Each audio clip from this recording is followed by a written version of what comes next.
মাধ্যমে সামাজিকতার মাধ্যমে হলো এদেরকে বর্জন করতে হবে। আসুন প্রথম আলো ডেইলি স্টারকে আমরা বর্জনের দিকে যাই। ওরা সংশোধন হওয়ার জিনিস না, এ মাল সংশোধন হবে না।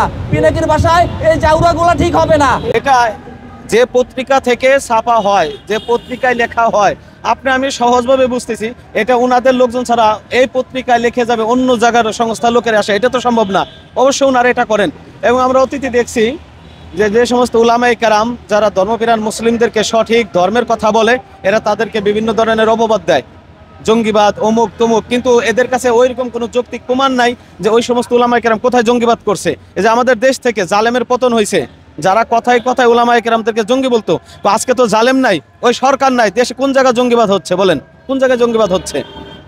তো এই সমস্ত পত্রিকা ডেইলি স্টার এবং প্রথম আলো এরা ছিল ওই জালেমের দোসর, জালেমের পক্ষের লোক ছিল এরা এখনো দেখা যাচ্ছে বিভিন্ন ভাবে বিভিন্ন পন্থায় এরা জালেমের গুণগান, জালেমের পক্ষে কাজ করে যাচ্ছে। তো আমরা এই নতুন স্বাধীন বাংলাদেশে আমরা চাচ্ছি যে এদের একটা উপযুক্ত শাস্তি হোক।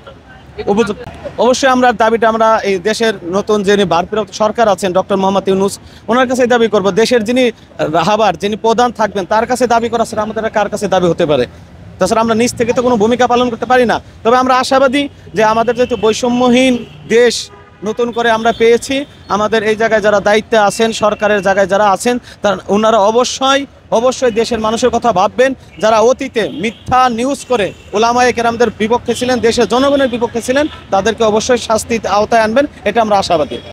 প্রথম আলো ডেইলি স্টার ফ্যাসিবাদের হাতিয়ার, দিল্লি না ঢাকা, এখনই হাসিনার হাতিয়ার,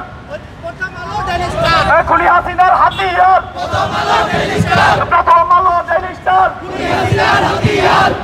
প্রথম আলোর পুনর্বাসন, ডেইলি স্টারের পুনর্বাসন চলবে না, চলবে না। প্রথম আলোর পুনর্বাসন, প্রথম আলো ডেইলি স্টার ফ্যাসিবাদের হাতিয়ার, 24-এর হাতিয়ার। ধৈর্য উঠুক আরেকবার, 24-এর হাতিয়ার। দালালি না রাজপথ, রাজপথ, রাজপথ। ওদের মূল বিষয়টা ছিল দাঁড়িয়ে টুপি। আপনি জামাত করেন কোনো ফ্যাক্ট না, আপনি জামাত করেন, আপনি সার্জিলে করেন, আপনি চরমনাই করেন, কোনো বিষয় না, আপনার দাঁড়িয়ে টুপি আছে মানে আপনি জঙ্গি। এই জঙ্গির কারখানা আমরা এতদিন অস্পষ্টভাবে ছিল, আমরা ধরে নিয়েছিলাম অনুমান করে যে এটা প্রথম আলো ডেইলি স্টার প্রোডাকশন দেয়।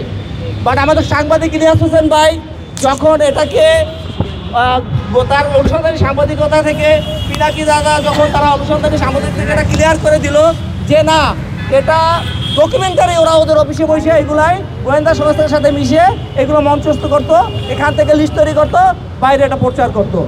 আপনাদের মনে আছে, যদি আমাদের হয়তো বাঙালি মুসলমানদের তো আমাদের তো বলছিল যে আমাদের স্মৃতিশক্তি খুব কম। প্রথম আলো ওরা একটা সাময়িক বাইর করছিল আলপিন, সেখানে রাসূল সাল্লাল্লাহু আলাইহি ওয়াসাল্লামকে ব্যঙ্গ করে একটা কার্টুন ছাপায়। তখন বাংলাদেশ যখন ফুঁসে ওঠে, তখন ওরা আমাদের মরহুম বায়তুল মোকাররমের খতিব ওবায়দুল হক হুজুরের কাছে গেল, যে পা জড়াই ধরলো, হুজুর আমারে বাঁচান, আমার অবস্থা শেষ। তখন হুজুর বলছে যে আপনি এই কাজটা কেন করছেন? বললো হুজুর তওবা, 3 তওবা করলাম, আমি আর জীবনে কাজ করবো না।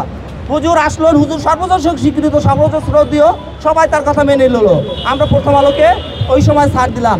ওই ছাড়টাকে সে আমাদেরকে অপব্যবহার করে এখন প্রতিনিয়ত এমন একটা পর্যায়ে চলে আসছে যেখানে মুসলমানদের বিপরীতে কিছু যদি ভাবতে হয়, প্রথম আলো ওখানে লিড করতেছে। আমরা সেই সময়টা যখন ওদেরকে দিছি, এই সময়টা এখন আর ওদেরকে দিব না। এখনও আমাদের 24-এর অভ্যুত্থানকে ওরা মেনে নিতে পারে নাই। ওরা ছাত্রলীগকে যখন অবৈধ ঘোষণা করে, সে বাসুরের নাম মুখে নেয় না, তারা অবৈধ কথা বলতে রাজি না, তার ইসকনের নাম মুখে নিতে রাজি না। আমরা একটা স্পষ্ট মেসেজ দেই, ইসলাম বিরোধী শুধু না, রাষ্ট্রদ্রোহিতা হিসেবে প্রথম আলো ডেইলি স্টারকে আমাদেরকে সামাজিক সংগ্রামের মাধ্যমে, সামাজিকতার মাধ্যমে হলো এদেরকে বর্জন করতে হবে। আসুন প্রথম আলো ডেইলি স্টারকে আমরা বর্জনের দিকে যাই। ওরা সংশোধন হওয়ার জিনিস না, এ মাল সংশোধন হবে না। পিনাকির ভাষায় এই জাউরাগুলো ঠিক হবে না।